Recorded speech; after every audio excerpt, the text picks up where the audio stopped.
पर अपन को ऐसा नहीं कि उस भीड़ को देख के हताश होना है। मोटिवेशन यही है, अपन को अपनी काबिलियत पर पूरा भरोसा रहना चाहिए।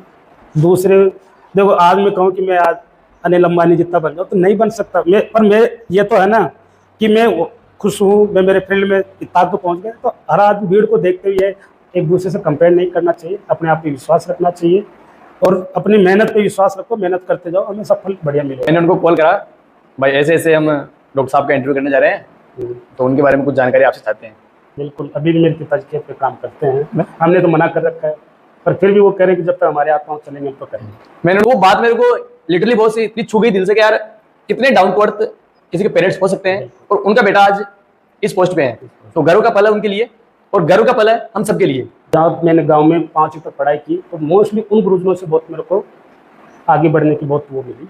12th पास करने के बाद में हमारे घर में ऐसा कोई गाइडर नहीं था और गाइडेंस नहीं था, तो रामकिशोर उसने 12th पास करी और 1 या 1.5 साल उसने ऐसे ही घर पे बिगाड़ दिया। इसमें कई लोगों को जीवन मिलता है, कई लोग ऐसे हमारे पास ऐसे गंभीर स्थिति में आते हैं जो उसकी बीमारी को हम ठीक कर देते हैं। कई बार वो ऐसा होता है कि इलाज नहीं करा पाता, यहाँ आकर उससे उसको एक तरह से उसका वापस जीवन मिल जाता है।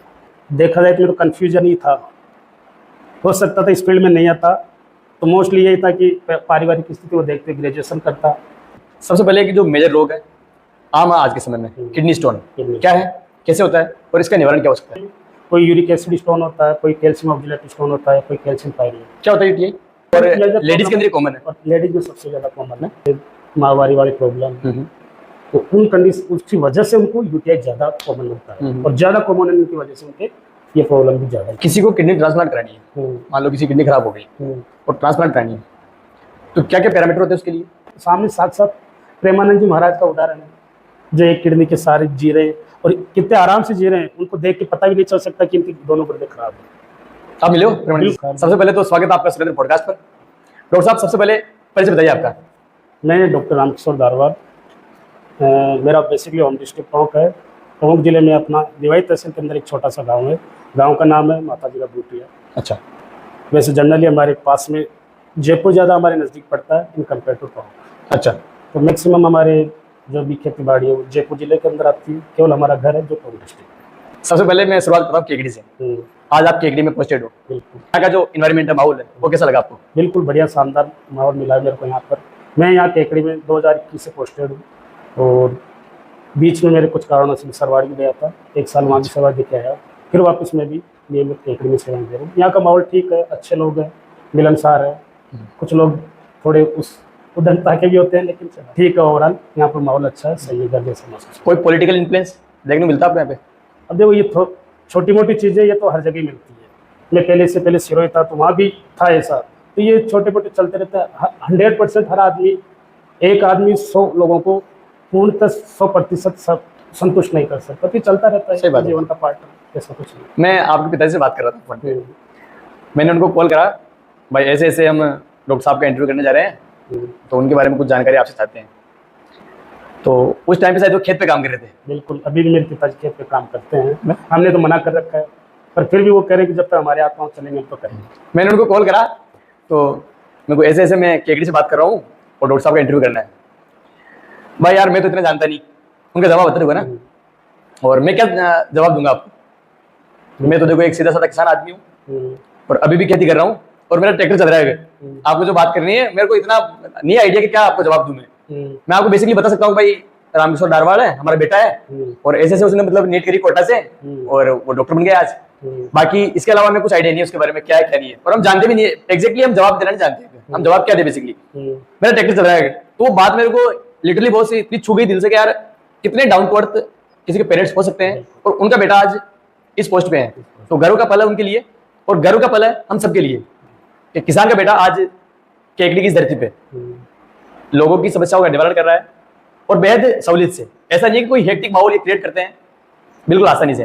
तो सबसे पहले तो बहुत से ये प्रेरणा शायद आपको अपने माता पिता से मिली है, बिल्कुल पेशेंट के साथ में जो फेमिलियर बिहेवियर आपका। बिल्कुल, मेरे माता पिता से, साथ में मेरे गुरुजनों से, जिन्होंने मेरे को, जहाँ मैंने गांव में 5वीं तक पढ़ाई की, तो मोस्टली उन गुरुजनों से बहुत मेरे को आगे बढ़ने की बहुत वो मिली। फिफ्थ के बाद में आपका नवोदय में चयन हो गया था। बिल्कुल। फिफ्थ से लेकर आपने 12th तक नवोदय में तक नवोदय का जो एनवायरनमेंट है वो बहुत अच्छा एनवायरनमेंट है। आजकल मेरे को लगता नहीं कि ऐसी कोई पब्लिक स्कूल होगी, ऐसी कोई रेजिडेंशियल स्कूल होगी जिसका माहौल नवोदय जैसा हो। नवोदय में बिल्कुल आदमी एकदम खुला रहता है, स्टूडेंट को सारी खुली छूट मिलती है, हर चीज़ की गाइडेंस मिलती है, आगे क्या करना है। दूसरे लड़कों से कंपटीशन रखवा के एक पढ़ने का जज्बा जगाया जाता है, वहाँ पर मेहनत करने का जज्बा जगाया जाता है। वो मतलब इतना उसको इंडिपेंडेंट कर देते हैं नवोदय में कि आगे जाके वहाँ से पास आउट होकर निकलेगा तो उसको भाई अलग जगह जाएगा, अलग लोगों के बीच में जाएगा, लेकिन उसमें इतना जज्बा रहेगा, इतनी हिम्मत रहेगी कि वो अपना आगे बढ़ने का बिल्कुल अपना लक्ष्य आसानी से हासिल कर लेगा। और बहुत मोस्टली देखने को मिलता है कि जो कैंडिडेट नवोदय से पास आउट हो चुका है, हाँ डेफिनेटली कि कोई ना कोई नहीं, बेनिफिट ये जाएगा। एक रिकॉर्ड है, एक बिल्कुल जनता के सामने जितने भी स्टूडेंट जितने भी वो नवोदय से निकले ना, उनमें से ये मान लो कि 100 का बैच होगा, 100 में से 95% लोग आज कोई ना कोई गवर्नमेंट जॉब में है। और ऐसा नहीं कि कोई छोटा ही जॉब हो, बड़े से बड़े IAS तक, कलेक्टर तक, उस पद से लेके नीचे टीचर सरपंच हर लेवल पे नवोदय के स्टूडेंट मिलेंगे। बेसिकली बात करते हैं अपन आपकी नीट के बारे में। जब आपने 12th कर ली, बिल्कुल। मैंने अपने पिताजी से बात करी थी, तो उन्होंने मेरे को बताया कि 12th पास करने के बाद में हमारे घर में ऐसा कोई गाइडर नहीं था और गाइडेंस नहीं था, तो रामकिशोर उसने 12th पास करी और 1 या 1.5 साल उसने ऐसे ही घर पे बिगाड़ दिया। नवोदय के बाद जब मैं घर पे आया तो सही है, प्रॉपर गाइडेंस का तो बहुत फर्क पड़ता है। एक मेरी खुद की वो मान लो कि पारिवारिक परिस्थितियां देखते हुए, हाँ उस टाइम जो टाइम था उस टाइम मेरे पिताजी ना इतने सक्षम थे कि मेरे को कहीं भी प्राइवेट, कुछ पारिवारिक स्थिति भी खराब थी, इतनी सक्षम थे नहीं, और मैं भी उस हिसाब से मैं क्या क्यों पैसे लगाना, कोई गाइडेंस देने वाला भी नहीं था, कन्फ्यूजन भी था कि आगे क्या करूं, ग्रेजुएशन करूं या नीट करूं। अब बेसिकली मेरे 12th के अंदर 5 सब्जेक्ट थे, जिसमें science, physics, chemistry, biology, English, लेकिन मेरे एक्स्ट्रा साथ में मैथमेटिक्स भी थी। अच्छा, एडिशनल करी थी आपने? एडिशनल मैथमेटिक्स भी थी, हिंदी कुछ नहीं था। तो एक ऑप्शन था मेरे पास उस टाइम, मैं नीट के अलावा IIT के उसमें भी कंफ्यूजन था, भाई उधर जाऊं, नीट करूं या ग्रेजुएशन करूं। तो ये सोचने विचारने में लगभग 1.5-2 साल में खराब कर दिया। फिर मेरे वही, जब मैं कह रहा था ना भी हमारे गुरुजन जब हमको 5वीं क्लास तक पढ़ाया जिन्होंने, उनके मोटिवेशन से उन्होंने देखा भाई ये तो अपना टाइम खराब कर रहा हो, उन्होंने घर पे आके समझाया, घर वालों को समझाया, उनके मोटिवेशन से मैं फिर 2004 के अंतर्गत कोटा में गया, वहाँ एडमिशन लिया और उस साल मेरा नीट में सिलेक्शन हुआ। ठीक है, रैंक क्या आई थी आपकी? हाँ उस टाइम मेरी ऑल इंडिया रैंक थी 429। 429 है ना? 429। कॉलेज कौन सा मिला आपको? मेरे को उस time Jodhpur medical college, doctor Sampurnanand medical college में मेरा। उसके बाद बस आपने पीजी करी अजमेर से, इस पर आपने सर्जरी के अंदर? भाई पहले तो मैंने MBBS की 2005 में, 2011 में पास आउट हुआ, 2011 में RPSC निकली, उसमें हम सेलेक्ट हुए, सरकारी नौकरी लगी। मेरी पहली पोस्टिंग भी जहाँ से मैंने नवोदय की पढ़ाई की वो उसी नवोदय के पास छाणग्राम में हुई। उसके बाद मैंने PG की तैयारी चालू की, 2015 में PG में गया, 2018 में PG जो एक स्पेशलाइजेशन होता है जनरल सर्जरी, उसमें करके 2018 में पास आउट। एक बार अपन मोटा मोटी बात करते हैं MBBS के बाद में, या फिर जो कैंडिडेट आज 12th पास कर चुका है और उसको आपकी तरह कोई मान लो इस वीडियो को देखने के बाद आपसे मोटिवेट हो, भाई मेरे को सर्जन बनना है, तो बेसिकली उसको करना क्या है 12th के बाद? यही है, 12th के बाद बेसिकली सबसे पहले तो जो आज के टाइम में नीट UG का है आजकल, उसका एग्जाम होता है, तो वो एग्जाम फाइट करेगा। उसमें सेलेक्ट होने के बाद जो MBBS की प्रक्रिया है, जो 4.5 साल की डिग्री होती है, वो करनी पड़ेगी। उसके बाद इंटर्न कंप्लीट होने के बाद ही अपन एलिजिबल होते हैं कोई भी स्पेशलाइजेशन एग्जामिनेशन, जैसे PG, पोस्ट ग्रेजुएशन, जैसे मैंने जनरल सर्जन किया, तो उसके लिए वो इंटर्न के बाद ही एलिजिबल होगा। और उसके बाद जो इसकी भी हर साल एग्जाम होती है, वो एग्जाम फाइट करनी पड़ेगी, उसमें रैंक लाओगी तब। एक कॉमन सवाल लोगों का रहता है कि MBBS करने के बाद क्या आप सरकारी नौकरी लग जाते हो? बिल्कुल एलिजिबल होता है सरकारी नौकरी के लिए, है ना? और वो वैकेंसी पे डिपेंड करता है, सरकार कितने पद निकाल रही है, कितने पदों की भर्ती कर रही है, कब कर रही है, इस पर डिपेंड करता है। वो एग्जाम होता बाकायदा, उसका फॉर्म भरा जाता है और एग्जाम पास करना पड़ता है, फिर उसके बाद सरकारी नौकरी। क्या सैलरी क्या रहती है आपकी? बेसिकली जब हम पहले बार सरकारी पद पे लगते हैं तो यहाँ बेसिक 30,000 से बेसिक स्टार्ट होती है सैलरी। फिर 1 साल का जो प्रोबेशन है वो खत्म होने के बाद फिक्सेशन होता है, तो वही ग्रेड फर्स्ट के हिसाब से 56,000 रुपये से आगे सैलरी होती है। कौन सी ऐसी चीज़ है जो आपको इस प्रोफेशन के अंदर मतलब ऐसा फील कराती है कि यार नहीं मुझे तो ये प्रोफेशन चुनना है, या फिर इसी प्रोफेशन में ये प्रोफेशन देखो देखा जाए तो इसमें कई लोगों को जीवन मिलता है। कई लोग ऐसे हमारे पास ऐसे गंभीर स्थिति में आते हैं जो उसकी बीमारी को हम ठीक कर देते हैं। कई बार वो ऐसा होता है कि इलाज नहीं करा पाता, यहाँ आकर उससे उसको एक तरह से उसका वापस जीवन मिल जाता है। कई बार वो ऐसे रोग से पीड़ित रहते हैं, थोड़ी सी भी देर हो जाए तो हो सकता है वो रोग उसकी जान ले ले। तो ये फील्ड इसलिए हमें थोड़ा मोटिवेट करता है कि यार यहाँ पर कई लोगों को अपने जीवन बचाया, वो एक बहुत बड़ा एक तरह से ये मान लो कि पुण्य का काम हो या कुछ, वो एक सेल्फ मोटिवेशन देता है कि कम से कम इस फील्ड में आए तो कम से कम ये किसी का बुरा नहीं तो अच्छा ही कर रहे हैं, कि वो आता है दुखी होकर आता है बिल्कुल और यहाँ से हंसता हुआ जाता है। तो ये एक तरह से बहुत बढ़िया मोटिवेशन मिलता है। और जनरली जैसे मेरा इंटरेस्ट है जनरल सर्जरी के अंदर, तो हमारे फील्ड में क्या है कि बीमारी जड़ से ही खत्म होती है। सही बात है। जड़ से खत्म होने का मतलब ये है जैसे एक अपेंडिक्स की बीमारी लेके आया, तो हम उसके अपेंडिक्स को बिल्कुल निकाल ऑपरेशन करके उसको अपेंडिक्स को निकाल लेते हैं कि अब जिंदगी में दोबारा उसको अपेंडिक्स की बीमारी को होगी नहीं। तो एक तरह से अपेंडिसाइटिस की तो मतलब जनरल सर्जरी ऐसा पैसा है कि कई बीमारियां यहाँ होती वो जड़ से ही खत्म होती है। मतलब बहुत सर एक चीज मैं पूछना चाह रहा हूँ आपसे, अगर आप आज डॉक्टर नहीं होते तो बेसिकली क्या होते आप? भाई ये आपका सपना था क्या मुझे डॉक्टर बनना है?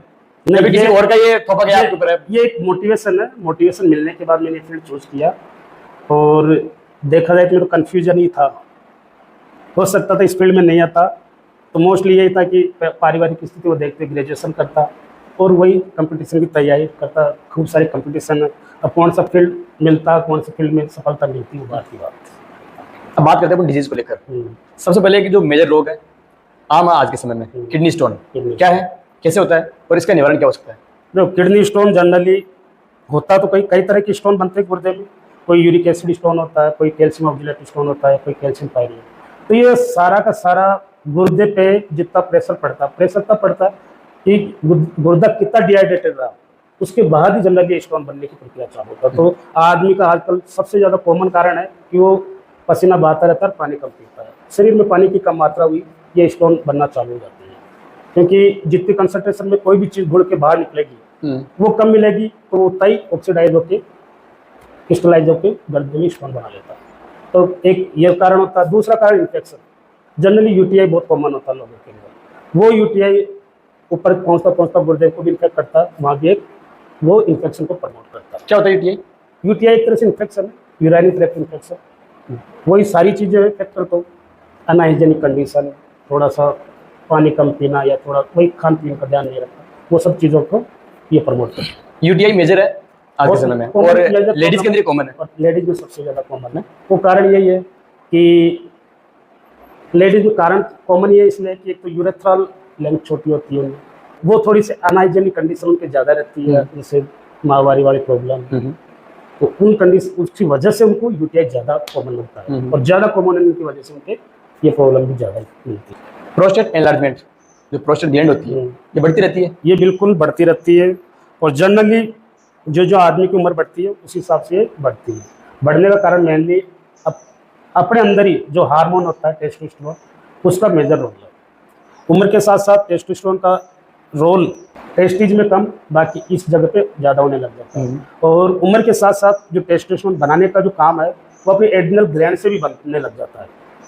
तो वो टेस्टोस्टेरोन कन्वर्ट होता है डीहाइड्रो टेस्टोस्टेरोन में, वो जाके इस प्रोस्टेट ग्लैंड पे इन्फ्लुएंस करता है। अब इस प्रोस्टेट ग्लैंड के भी दो पार्ट होते हैं, जिसमें एक लेटरल लोब होता है, एक मीडियन लोब होता है।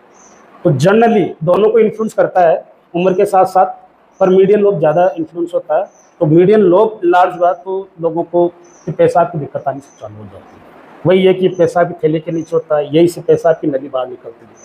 तो ये जो प्रोस्टेट बड़ी होगी तो उस पेशाब की नली का जो लूमेन है उसको छोटा करती जाती है, उस पर दबाव डालती जाती है और उसकी वजह से लोगों में पेशाब की तकलीफ, पेशाब जैसे बंद होना, बार बार पेशाब आना, पूरा खुल के नहीं उतरना और पेशाब में इन्फेक्शन होना, ये कॉमन है इसकी वजह से। और इसका मेन रोल होता है ये अपना हार्मोन टेस्टोस्टेरोन। तो इसके लिए दवाई आती है कि जो टेस्टोस्टेरोन डीहाइड्रो टेस्टोस्टेरोन कन्वर्ट होता है, अपन उसी को वहीं पर बंद कर देते हैं कि वो कन्वर्ट ही नहीं हो और प्रोस्टेट को उसका इफेक्ट ही नहीं है। तो इसके लिए जो अपने पास डिप्रोसेट टैबलेट देते हैं मरीज को, वो आती है। दूसरा एक गोली और आती है टेम्सुलोसिन, जो लूमेन उसका कंप्रेस हो रहा है, उस लूमेन को थोड़ा सा खोलने के लिए। एक कॉमन रोग है किडनी फेलियर, मेजर हो गया आज के समय में। हाँ, कैसे होता है और डायलिसिस, मतलब कब कब पेशेंट को डायलिसिस की नीड होती है? एक बार आप प्रॉपर तरीके से बताइए कि किडनी फेलियर के क्या कारण है? फेलियर के भी कई कारण हैं। जैसे एक तो प्री रीनल होता है, एक रीनल होता है, एक पोस्ट रीनल। प्री रीनल का मतलब गुर्दे से पहले जो खून की नसें हैं या जो रोग गुर्दे की सप्लाई से पहले हो रहे हैं, वो एक कारण हो गया। दूसरा, खुद गुर्दे के अंदर कई रोग ऐसे पैदा हो गए जिसकी वजह से गुर्दा फेल हो गया। अब गुर्दे के अंदर के रोग जैसे मानते हैं कि कोई गुर्दे में इन्फेक्शन हो गया, उसमें पस बन गया। अब उस इन्फेक्शन के कई है, ग्लोमेरुलनेफ्राइटिस होता है, नेफ्राइटिस होता है, कई बार टीबी भी एक कारण होती है। दूसरा, गुर्दे के अंदर कई बार पथरी बन जाए, पूरे गुर्दे के अंदर पथरी बन जाती है, वो भी एक गुर्दे का फंक्शन कम कर देती है, गुर्दा फेल हो जाता है। तीसरा कारण है गुर्दे के बाहर, पोस्ट रीनल कारण। पोस्ट रीनल जैसे गुर्दे से निकलता है यूरेटर, उसमें कोई रोग पैदा हो जाए, कोई बन जाए, फंस जाए और वो निकले नहीं, और गुर्दा पेशाब बना तो रहा लेकिन निकल नहीं रहा, वो पेशाब उस गुर्दे में इकट्ठा हो रहा है, धीरे धीरे गुर्दा फूलेगा और उसका फंक्शन खत्म हो जाएगा, वो भी एक गुर्दा फेल हो जाएगा। शुरुआती तौर पे कैसे कोई आइडेंटिफाई करेगा यार मेरे को गुर्दे की समस्या है, किस प्रकार से किसी को पता लगेगा? देखो, पता करने के लिए तो गुर्दे के 3-4 ऐसे अपन टेस्ट कराते हैं। पहला तो सबसे पहला काम है ब्लड टेस्ट होता है, RFT, रीनल फंक्शन टेस्ट। उसमें यूरिया और क्रिएटिन, ये बड़े इंपॉर्टेंट पैरामीटर है गुर्दे की जांच के लिए। यदि ये नॉर्मल रेंज से बढ़े हुए आते हैं तो इसका मतलब समझ जाना चाहिए कि गुर्दे में कोई ना कोई मिस्टेक है। तो डायलिसिस में सिंपल सा ये है कि अपन अपने एक आर्टरी होती है, एक वेन होता है, दोनों के बीच में एक चैनल बनाते हैं। उस चैनल से उस ब्लड को, जो आर्टियल ब्लड है, उसको अपन बाहर की मशीन में फिल्टर कर रहे हैं, और जितने भी गुर्दे के जो वेस्टेज बने उनको फिल्टर करके, फिल्टर होने के बाद जो ब्लड है वापस उस शरीर आदमी के अंदर डाल रहे हैं। तो एक तरह से ब्लड को छानने वाली प्रोसेस, वो डायलिसिस का। एक ओडियम होता है, बॉस क्या होता है जो टॉर्चमेट काम में लेते हैं उसके लिए ना? हाँ, इडेमा। तो ईडेमा भी एक तरह से क्या, पूरी शरीर पे सूजन आ जाना, सूजन आके, इसको अपन जनरलाइज ईडेमा बोलते हैं। और इसके भी कई कारण है। कई बार ये हार्ट कम काम करता है तो भी होता है, कई बार अपना लीवर कम काम करता है तो भी होता है, कई बार अपना गुर्दा कम काम करता है तो भी होता है। इसमें कुछ नहीं कि अपने वेसल्स के अंदर जो ब्लड है वो क्षण क्षण के चमड़ी के अंदर पानी का इकट्ठा हो जाना, तो ब्लड के अंदर वो प्रेशर मेंटेन करने के लिए एल्बुमिन की जरूरत होती है। और ये जो हार्ट, लीवर, गुर्दा, ये कंप्रोमाइज होते हैं, इनके काम करने की शक्ति कम हो जाती है, तो वो एल्बुमिन कम बनती है, वेसल्स के अंदर कम रुकती है तो वो जो प्रेशर बनना चाहिए, जो चीज़ों को नसों के अंदर रखना चाहिए, वो कम हो जाता है, तो ब्लड छन छन के पूरे शरीर में इकट्ठा हो जाता है, उसको ईडेमा बोलते हैं। किसी को किडनी ट्रांसप्लांट करानी है, मान लो किसी किडनी खराब हो गई और ट्रांसप्लांट करानी है, तो क्या क्या पैरामीटर होते हैं उसके लिए? भाई कोई डोनर का एक स्पेसिफिक उसके लिए डोनर ढूंढना पड़ता है? बिल्कुल स्पेसिफिक डोनर, हर चीज़ का क्राइटेरिया होता है उसमें, हर चीज़ को मैचिंग करनी पड़ती है, चाहे HLA मैचिंग हो, चाहे जीन की मैचिंग हो, चाहे ब्लड ग्रुप हो, RH फैक्टर हो, ये सब चीज़ों का मिलान करना पड़ता है, जेनेटिक लेवल पे भी करना पड़ता है। जब मैच करती है किडनी तो ही ट्रांसप्लांट किया जाता है। और जनरली घर के जो रिलेटिव रिश्तेदार होते हैं उन्हीं की किडनी ज़्यादा मैच करती है, वही लगाई जाती है। किसी का मान लो दोनों किडनी खराब है, हाँ। या फिर मान लो किसी की एक किडनी खराब है, क्या वो सर्वाइव कर सकता है पूरी? बिल्कुल, जिसकी एक किडनी खराब है, एक किडनी सही है, तो वह एक किडनी से सर्वाइव कर सकता है आराम से। सामने साक्षात प्रेमानंद जी महाराज का उदाहरण है, जो एक किडनी के सारे जी रहे हैं और कितने आराम से जी रहे हैं, उनको देख के पता भी नहीं चल सकता कि इनकी दोनों गुर्दे खराब है। आप मिले हो प्रेमानंद जी? बिल्कुल, मिले तो नहीं है, ऐसे मिलते तो नहीं है, पर मैं इस पे यूट्यूब पे और इन पे उनको फॉलो करता हूँ, उनके देखता हूँ, वचन पर वचन सुनता हूँ। मैं भी उनका बहुत बड़ा अनुयायी हूँ, फॉलोवर हूँ उनका। एक मेजर रोग जो है हर्निया, क्या है, कैसे होता है और निदान क्या है इसका? देखो, हर्निया का मतलब होता है कि शरीर का अंदरूनी पार्ट जो बाहर की तरफ आ जाए, जिस जगह होना चाहिए वहाँ ना हो के दूसरी जगह। तो हर्निया कई तरह के होते हैं, जैसे कई बार ब्रेन का भी हर्निया होता है, कोई चोट लग जाती है, अंकल हर्निएशन होता है। तो मतलब हर्निया मतलब जो चीज़ जहाँ पर होनी चाहिए वहाँ नहीं हो के दूसरी जगह। जैसे पेट की, आजकल पेट में कॉमन हर्निया के बीमार मरीज आते हैं, जैसे सबसे कॉमन होता है नाभिक हर्निया, जो बच्चों में बहुत ज़्यादा कॉमन होता है। उसके अलावा बड़ों में, एडल्ट में इंग्वाइन हर्निया दोनों तरफ का, वो भी बहुत कॉमन होता है। ये सब होने के कारण है पेट का प्रेशर बढ़ना। सबसे बड़ी चीज़ है पेट का प्रेशर बढ़ना। पेट का प्रेशर कब बढ़ता है आदमी को? लंबे समय से खांसी में, लंबे समय से बहुत ज़्यादा भारी वजन काम करने वालों में, लंबे समय से उसको कब्जी रहती है, या लंबे समय से उसको पेशाब में रुकावट रहती है। तीनों चारों चीज़ों से उसका, भाई इन चीज़ों पे परेशानी है, रुकावट है तो जोड़ लगाएगा, खांसी करेगा पेट का प्रेशर बढ़ेगा, वजन उठाएगा तो भी पेट की मांस। तो इनसे क्या होती है कि जहाँ पर जो वीक पॉइंट होते हैं वो थोड़े कमज़ोर हो जाते हैं। जैसे दोनों इंग्वाइनल रीजन में वहाँ की सीट कमज़ोर हो गई, सीट में गैप हो गया और हर्निया हो गई। नाभि, नाभि पे बड़ा कॉमन। उसके अलावा ये हर्निया कई बार सर्जिकल भी होते हैं। सर्जरी, अपने से पेट की सर्जरी की, यहाँ की मांसपेशियाँ कमज़ोर हुई तो उनमें गैप हुआ, गैप होने की वजह से हर्निया पैदा हुई। आप प्रॉपर इलाज कर सकते हो केकड़ी के अंदर बिल्कुल, हर्निया का? हर्निया का प्रॉपर इलाज होता है आजकल तो बढ़िया एडवांस। एक जाली वाला ऑपरेशन जिसको अपन मेसोनियोप्लास्टी बोलते हैं, ये कॉमन ऑपरेशन है, बहुत बढ़िया ऑपरेशन है और इसकी रिकरेंस रेट होती तो है पर बहुत कम है। पहले पुराने टाइम में कोई जाली वाली का ऑपरेशन नहीं करते थे, डायरेक्ट ही उस जो मांसपेशी कमजोर है उसको सिला जाता था धागों से, पर वो सक्सेसफुल नहीं थे। आजकल जाली वाले ऑपरेशन होते हैं और बड़े जिनमें रिकरेंस रेट बहुत कम है और अच्छा, मरीज का हर हर्निया इससे रिपेयर होता और हर्निया बॉडी में कहीं भी हो सकता है मतलब है। हर्निया बॉडी में कहीं भी हो सकता है, कोई स्पेसिफिक फिक्स जगह नहीं इसकी है ना? हाँ। बस। पर जो ज्यादा कॉमन है वो ये वाला एरिया, नाभि का और पेट में कहीं भी, और इंग्वाइनल हर्निया ये बहुत कॉमन है और इनका बहुत कॉमनली ऑपरेशन होता है आजकल यहाँ पर। फिस्टुला क्या है? फिस्टुला, फिस्टुला भी देखो, देखा जाए तो फिस्टुला कॉमन टर्म है। फिस्टुला होते अलग अलग तरह के होते हैं। जैसे अपने पेट में आंत फट गई, फट के आंत का पार्ट चमड़ी के यहाँ से बाहर आ रहा है, तो आंत अंदर से फटी है, वो वहाँ से कनेक्टेड है और कनेक्ट होकर चमड़ी के यहाँ भी, तो ये होता है फीकल फिस्टुला। एक कॉमन जो फिस्टुला होता है वो अपने एनल रीजन में होता है, वो एनल फिस्टुला होता है, जिसको फिस्टुला एनो बोलते हैं, कॉमन टर्म है और सबसे ज़्यादा मरीज उसी के आते हैं, फिस्टुला के। फिर एक सिंपल सी बीमारी की, इसमें एक अंदरूनी ओपनिंग होती है अपने गुदा के रास्ते और एक गुदा के बाहर की चमड़ी में ओपनिंग होती है और दोनों कनेक्टेड रहती है।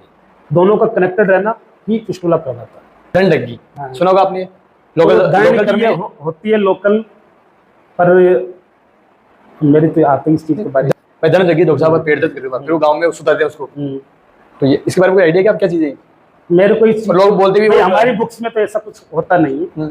लोग ये बोलते हैं कि अब दर्द का मतलब ये है कि एब्डोमिनल ओर्टा होता है अपने पीछे, लोग फील करते हैं नाभि के यहाँ से, हाँ पल्सेशन फील हो रहे हैं, तो एब्डोमिनल ओर्टा का रूट भी यही है, यहाँ रखेंगे फील हो जाएंगे। अब थोड़ा बहुत पोजिशनल तो होता ही है, जैसे गट एक बार एक साइड में इकट्ठी हुई तो वो भी वैसा ही तो है, मोबाइल थोड़ा सा एक साइड में हो गया तो थोड़ा सा फ्लक्चुएशन इधर साइड में हो गई, पर दर्द का हमारी बुक्स में तो ऐसा कुछ लिखा हुआ नहीं है। मेरे को इसका आज तक की बात ये है कि दर्द लगती है ना, उनको पता नहीं, पेशेंट को नहीं पता क्या हो रहा है, क्या हो रहा है, और सूद देते हैं। मतलब आजकल गाँव के अंदर एक है, आजकल के बहुत ये ज्यादा प्रचलित है, मतलब गाँव के अंदर दर्द लग गई और सूदते हैं, मतलब है ना, वो ऑयल वगैरह मसाज करके और वो ठीक हो जाता है, मतलब बात हुआ आज हो सकता है साइकोलॉजिकली ठीक होता हो, है ना, साइकोलॉजिकली ठीक होता हो। इन चीज़ों का मेरे को तो कम, लोग कहते हैं होता होगा, पर बुक्स में तो कहीं मेंशन नहीं। एक कॉमन ही कहूंगा बिल्कुल, आज हर एज ग्रुप के अंदर ये देखने को मिलता है, कब्जी, कॉन्स्टिपेशन जो है, ये मेजर होता क्यों? ये प्रॉपर लाइफ स्टाइल जो होती है ना, उसको चेंजेस की वजह से। हर आदमी तो आजकल 90% लोग तो मिल ही जाएंगे, कोई ना कोई नशे के आदी, और खान पीन 90% लोग तो नॉनवेज, बारीक खाना, प्रॉपर पानी, तो प्रॉपर डाइट जो नहीं है लोगों की, इस वजह से कॉन्स्टिपेशन की तकलीफ ज़्यादा है। क्या निवारण इसका? निवारण करना चाहिए कोई? आदमी को बढ़िया सलाद लेना चाहिए, खूब पानी पीना चाहिए, हल्का भोजन ले, चाहे किस्तों में ले, थोड़ा थोड़ा ले, हल्का भोजन लेगा, फाइबर युक्त खाना चाहिए, बिल्कुल डाइटरी फाइबर खूब लेगा, तो उसको कब्जी की प्रॉब्लम कभी नहीं होगी। पर आदमी यही है, पूरे दिन भर काम करता है, शाम को आता है, खाया पिया सो जाता है, जैसे भी खाना कोई सा भी हो, कम पानी पिएगा, कम डाइटरी फाइबर लेगा, तो सारे रोग का मतलब जो गुदा से संबंधित रोग है, चाहे फिस्टुला ले लो, चाहे मस्से ले लो, चाहे फिसर ले लो, इन तीनों का कारण मेनली कब्जी है। कि कब्जी भाई मस्से में क्या है कि अंदर नसों का गुच्छा है अपने गुदा के वहाँ पर, कब्जी में लैट्रिन टाइट आती है, आदमी जोड़ लगाता है, जोड़ लगाता है तो टाइट लैट्रिन रगड़ती आती है, एक बार आई, दो बार आई, तो जो नसों का गुच्छा है तो पहले तो फैला हुआ होता है, लैट्रिन टाइट आ रही है तो उससे सिकुड़ के उन्हीं में से धीरे धीरे वो उस प्रेशर की वजह से लटक जाते हैं, मस्से बना लेते हैं, वैसे खून का रिसाव होना चालू हो जाता है। तो मस्सों की भी वजह से कब्जी है।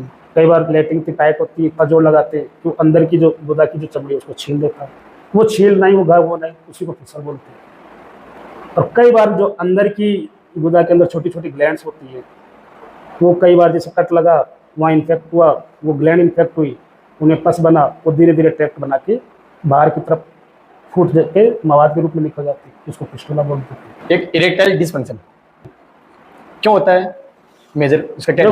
इरेक्टाइल डिस्फंक्शन सीधी सी अपनी हिंदी भाषा में बोले तो लिंग में तनाव कम आना। ठीक है। अब तनाव कम होने का कारण तो यही है, ये दो कारण होता है, फिजिकली और मेंटली। 95% लोगों में मेंटली होता है। मेंटली मतलब उस चीज़ के प्रति उनके दिमाग में कोई रेस्पॉन्स ही नहीं आना। तो वो एक मानसिक स्थिति है, मानसिक स्थिति में ऐसा बदलाव होने के कई कारण हो सकता है वो मेरी डिप्रेशन में रहता हो सकता हो कि उसको इस चीज़ से विरक्ति हो गई हो। पर जिनमें मिलता है उनमें 90% लोग मेंटली अपसेट ही रहते हैं, कोई ना कोई दिमागी बीमारी रहती है, तो उनमें इरेक्टाइल डिस्फंक्शन होता है। 10% है जिनमें मानते हैं कि फिजिकली, तो फिजिकली तो वही है कि कई बार जो खून की नसें होती है, जो खून का दौरा होता है, जो तनाव के टाइम उनमें फुल साइनसेस होते हैं, खून से भर जाएंगे, तो ही लिंग में तनाव आ गया। तो उसमें उस फिजियोलॉजी में कई बार चेंजेस रहता है और खून का भराव पूरा नहीं होता, तो लिंग में तनाव नहीं होता। 10% वो फिजिकली बीमार रहते हैं मरीज, वो दवाई से ठीक हो जाते हैं। मेंटली वाले को थोड़ा कन्विंस करना होता है, उसके दिमाग को थोड़ा डाइवर्ट करना होता है, तब जाके वो इस बीमारी पे नियंत्रण पा पाता है। Did masturbation can impact ED? नहीं, इरेक्टाइल डिस्फंक्शन मैस्टरबेशन, जो मैस्टरबेशन एक मानसिक प्रवृत्ति है, प्रवर्जन प्रवृत्ति मान सकते हैं उसको, और उसका इफेक्ट कई बार कई लोगों पे आ जाता है, पर ऐसा नहीं कि उसका इरेक्टाइल डिस्फंक्शन से कोई का लेना देना। एक मेल और फीमेल इनफर्टिलिटी कैसे होता है और इसका अर्ली एजेस में क्या निवारण उसका होता है? मेल और फीमेल इनफर्टिलिटी दोनों में अलग अलग कारण होते हैं। भाई इनफर्टिलिटी का मतलब यही है कि दोनों में कोई ना कोई असक्षम है संतान पैदा करने। संतान पैदा होने के लिए सीधी सी बात है कि फीमेल के अंदर अंडा बनता है हर महीने, मेल जब उससे संभोग करेगा, जो उसका स्पर्म जाएगा, तो जो एग और स्पर्म दोनों मिलेंगे ओवम से, उससे जो बनेगा, दोनों फर्टिलाइज होंगे, तब जाके बच्चा बनता है। तो अब इनफर्टिलिटी में ये होता है कि ये चीज़ हो ही नहीं पाती कि जो स्पर्म है, या तो उसमें कोई प्रॉपर कैपेबिलिटी नहीं है कि वो जाके उससे फर्टिलाइज हो जाए, या ओवम में ही वो चीज़ नहीं है, या कई बार अभी के कारण तो काफ़ी होते हैं, कई लेडीज़ों के अंदर तो ये होता है कि वो अंडा ही नहीं बनता महीने के महीने। कई बार जैसे जेंट्स के अंदर होता है, उनमें ये स्पर्म बनता ही नहीं है। तो कारण तो बहुत सारे हैं, और उसी कारण से इवाल्युएट होकर उसका इलाज किया जाता है, किस जगह पर कौन सी कमी है उसको दूर करके इस चीज़ पे। और आजकल तो है मेनली रिस्पॉन्सिबल ठहरा जाता है, मतलब वुमेन्स को। इस बारे में क्या विचार आपने? नहीं, ऐसा कुछ नहीं है कि वुमेन्स में, देखो कमी दोनों में हो सकती है, दोनों में कहीं भी, मेल के अंदर भी हो सकती है, फीमेल के अंदर भी हो सकती है। एक मेरा खुद का सवाल है, इस फील्ड के अंदर आज आप 2004 से 2005 से आप क्लियर करिए, उसके बाद से आप इस फील्ड में हो, बिल्कुल ऐसी कौन सी चुनौती आपके सामने आई जिसने आपको बिल्कुल झकझोर दिया अंदर से? देखो, मैं सर्जरी के हिसाब से बताऊं तो मैंने आज तक जब से मैं सर्जरी करनी चालू की है, मेरे को ये लगता है कि सर्जरी में कोई भी केस छोटा नहीं होता, कोई बड़ा नहीं होता, पर हर केस अपने मायने में कुछ ना कुछ देखे जाता है।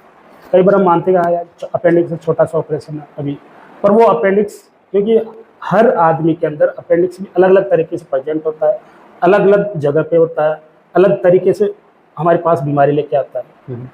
तो चैलेंज तो हर टाइम हमारे पास, ऐसा नहीं कि हम कोई चीज़ को छोटा मान के उसके ऑपरेशन में गए, वो चीज़ भी कई बार बड़ी हो जाती है। तो चैलेंज तो हमेशा ही चलते रहते हैं और ज़िंदगी भर चलते रहेंगे। सबसे ज़्यादा संतोषजनक आपका कोई अनुभव रहा हो? संतोषजनक यही है जब मरीज ठीक होने के बाद हमें ऐसा हाथ जोड़ के नमस्कार करे, मुस्कुराता हो जाता, बड़ी संतुष्टि होती है, बड़ा आनंद आता है। बड़े बड़े लोग जो उम्र में 2 गुना 3 गुना उम्र में बढ़े हों, वो कई बार हमारे काम से इतना संतुष्ट होते हैं कि हमको हमारे चरण छूने लग जाते हैं। तो वो चीज़ अगर उनको नहीं छूना चाहिए, पर वो सम्मान से इतना सम्मान देते हैं, बड़ा अच्छा लगता है, बड़ी संतुष्टि मिलती है कि हमने काम किया और किसी आदमी का इतना भला हुआ कि वो हमें इतना मानने लग गया, दिल को बड़ा अच्छा लगता है। कभी ऐसा हुआ कोई पेशेंट आया आपके पास में, गाँव से आते पेशेंट, मान लो किसी के पास पैसे नहीं है, मैंने सुना आपके बारे में, पेशेंट को ऐसा फील नहीं होता कि यार डॉक्टर, मतलब सामने कोई डॉक्टर बैठा है, पेशेंट के साथ उनका कम्युनिकेशन जो रहता है बिल्कुल फैमिली रहता है। दूसरी चीज़ का एक मिसकंसेप्शन लोगों के दिमाग में रहता है कि यार डॉक्टर पैसे के लिए काम करता है।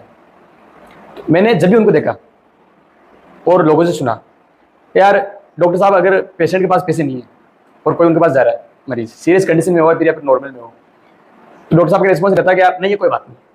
बिल्कुल, कई लोग गरीब हैं, नहीं होती उनकी हैसियत, तो अपन तो अपना फर्ज वो तो निभाए ना, नहीं है पैसे तो क्या है, आज कल नहीं, कोई बात नहीं।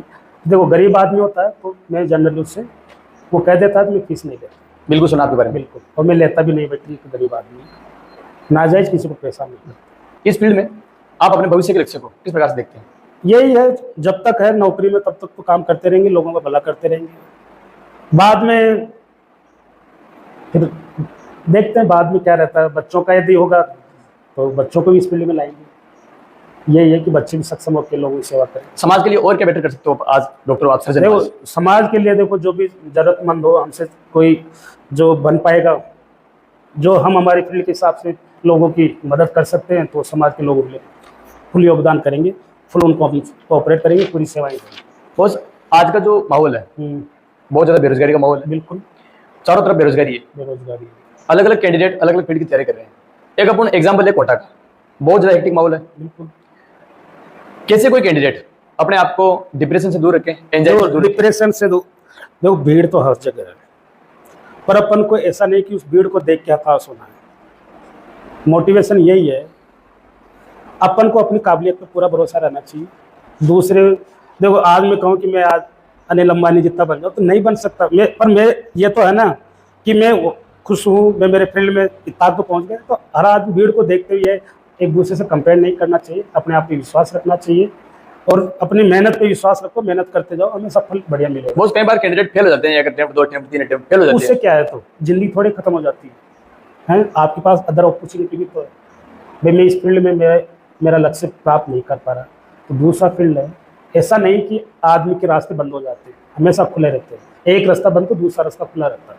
विश्वास रखना चाहिए, ये आत्महत्या करना है ये न करना, ये अपने आप को पूरा दोषी ठहरा के वो हीन भावना में ग्रसित होकर भाई मैं कुछ नहीं कर सकता, तो उससे उभर के ही अलग रहना चाहिए, नहीं तो लक्ष्य को कभी प्राप्त नहीं कर सकते। तो समाज से यही मैसेज है कि भाई बढ़िया मेहनत करो, अपनी मेहनत में विश्वास रखो, अपने आप सफलता देंगे। ये जो पॉडकास्ट चल रहा है जो मेरे छोटे भाई सुरेंद्र के, तो इसको बनाने का मकसद यही है आप लोगों को कुछ सीख मिले, अपने लक्ष्य के प्रति मोटिवेट हो आप, और दूसरों को भी। कई बार ये ऐसे ही जो वीडियो बना रहे हैं आगे भी आएंगे आपके लोगों के पास, आप इनको देखिए, सीखिए, इससे लोगों को शेयर भी कीजिए। बहुत बहुत धन्यवाद देना चाहूँगा मिस्टर सुरेंद्र का, जो आज इन्होंने मेरे को इस लायक समझा, आपके इस पॉडकास्ट में मेरे को लाइव शेयर किया। तो वैसे इनकी भी ये पहल बहुत अच्छी है कि ये लोगों को से मिलते हैं, उनके जीवन के अनुभव शेयर करते हैं, उस पर आधारित पॉडकास्ट बनाते हैं, आप लोगों से शेयर करते हैं। ये शेयर करने का यही है कि आप लोगों को भी उनसे कुछ सीखने को मिले। उन्होंने जीवन में क्या किया, कहाँ थे, कहाँ से अपना लक्ष्य प्राप्त किया, वो सारी कहानी आपको बताई जाती है। तो एक तरह से आप लोगों के लिए मोटिवेशन है। आज का ज़माना ऐसा है, लोग डिप्रेशन में आते हैं, अपने आप को ठगा हुआ महसूस करते हैं, लोगों की भीड़ देख के सहम जाते हैं कि इतनी भीड़ में हमारा क्या होगा।